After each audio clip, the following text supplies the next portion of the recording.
He was a door-to-door salesperson. She failed the law school entrance exam. She only had $5,000 in savings, and yet she built a company that made her the world's youngest self-made female billionaire. Today, we're sharing the amazing story of Sara Blakely. She started with a simple idea and a lot of courage, changing the way women dress all over the world.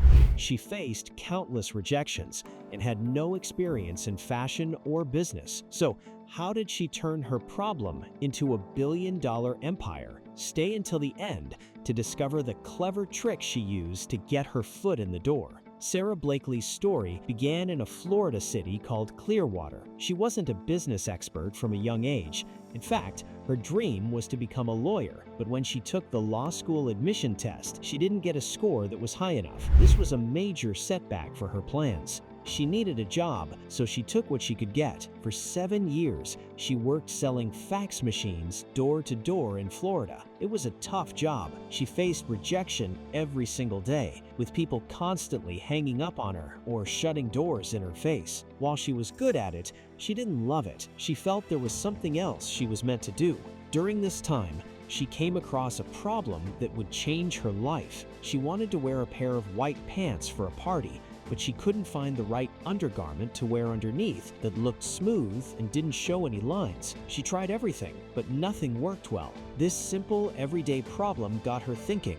She was sure she wasn't the only woman facing this issue. One night, frustrated with her options, Sara took a pair of scissors and cut the feet off her control top pantyhose. She found that this gave her the smooth look she wanted under her white pants without any visible panty lines. In that moment, the idea for Spanx was born. She was 27 years old and only had $5,000 in savings to her name. While most people would see that as too little to start a company, Sara saw it as her only shot. She decided to use every bit of that money to chase her idea. She spent the next 2 years working on her fax machine sales job during the day and developing her product at night and on weekends, all while keeping her idea a secret from everyone, even her friends and family.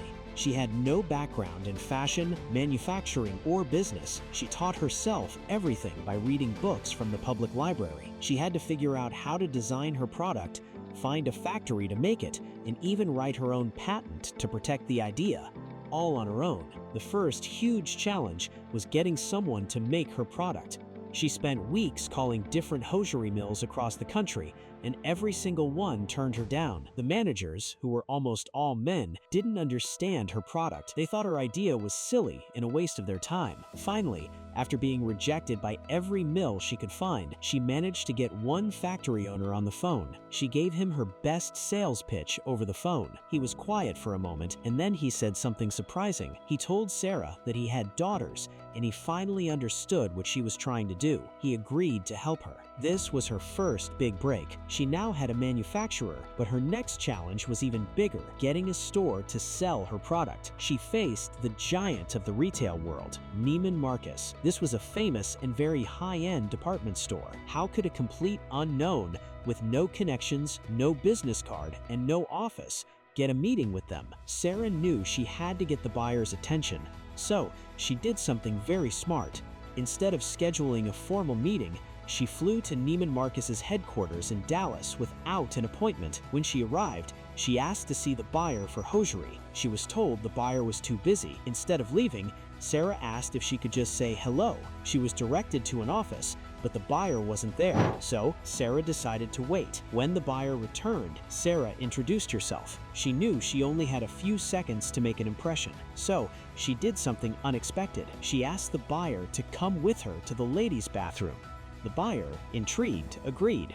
Right there in the bathroom, Sara demonstrated her product. She put on her Spanx under her clothes and showed the buyer the dramatic difference it made. The buyer could see the results with her own eyes. She was so impressed that she immediately agreed to place an order for Spanx in 7 Neiman Marcus stores. This clever personal demonstration was the turning point. It proved that sometimes you have to show people, not just tell them. At the time Sara started Spanx, the undergarment market for women was dominated by big old companies. The biggest name was Victoria's Secret. They were the giant, with stores in every mall and massive advertising budgets. They sold all kinds of women's undergarments and sleepwear. While most people would look at a giant like Victoria's Secret and think there was no room for a new competitor, Sara saw it differently. She didn't see Victoria's Secret as an unbeatable monster. She saw it as a company that wasn't solving this specific problem for women. While Victoria's Secret focused on looking sexy, Spanx focused on feeling confident and comfortable. While their products were often made with lace and meant to be seen, Spanx were simple, functional, and meant to be hidden under clothes. Sara wasn't trying to outsell Victoria's Secret in their game. She was creating a whole new game to play. This was the historic clash, the glamorous, well-known Victoria's Secret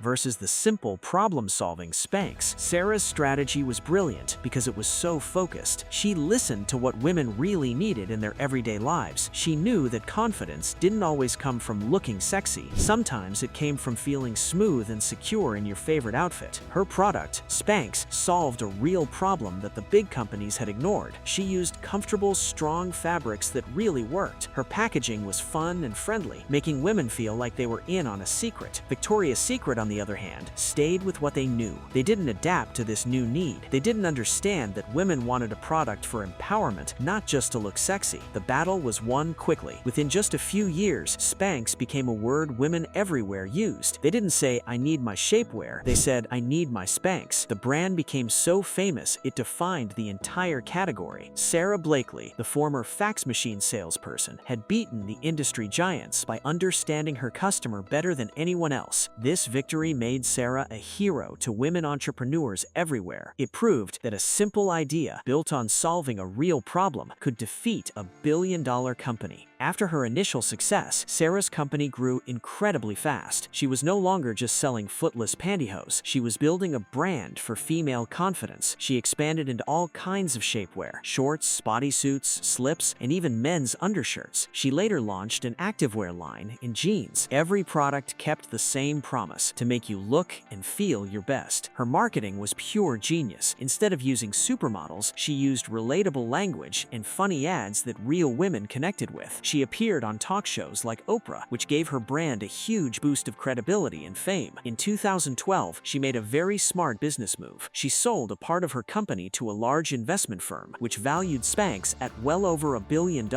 This deal officially made Sara Blakely one of the world's youngest self-made female billionaire. The woman who started with $5,000 and a pair of scissors had built a worldwide empire that redefined an industry. Sara has always remembered her roots. After becoming a billionaire, she signed the Giving Pledge, promising to give at least half of her wealth to charity. She also started the Spanx by Sara Blakely Foundation to help other women through education and entrepreneurial grants. Her story is the ultimate lesson in believing in your crazy idea. She was told no countless times, but she never accepted it as a final answer. She used every rejection as a reason to try a different approach. She looked at a problem she had and trusted that millions of other women had it too. She proved that you don't need a fancy degree or a rich family to succeed. You need a great idea, the courage to start, and the determination to keep going when everyone says you can't. You have the power to create something great, just like Sara did. Remember to subscribe to our channel, If He Can, for more amazing stories of people who overcame the odds. Who knows, maybe one day we'll be telling your story. Let's make it happen together.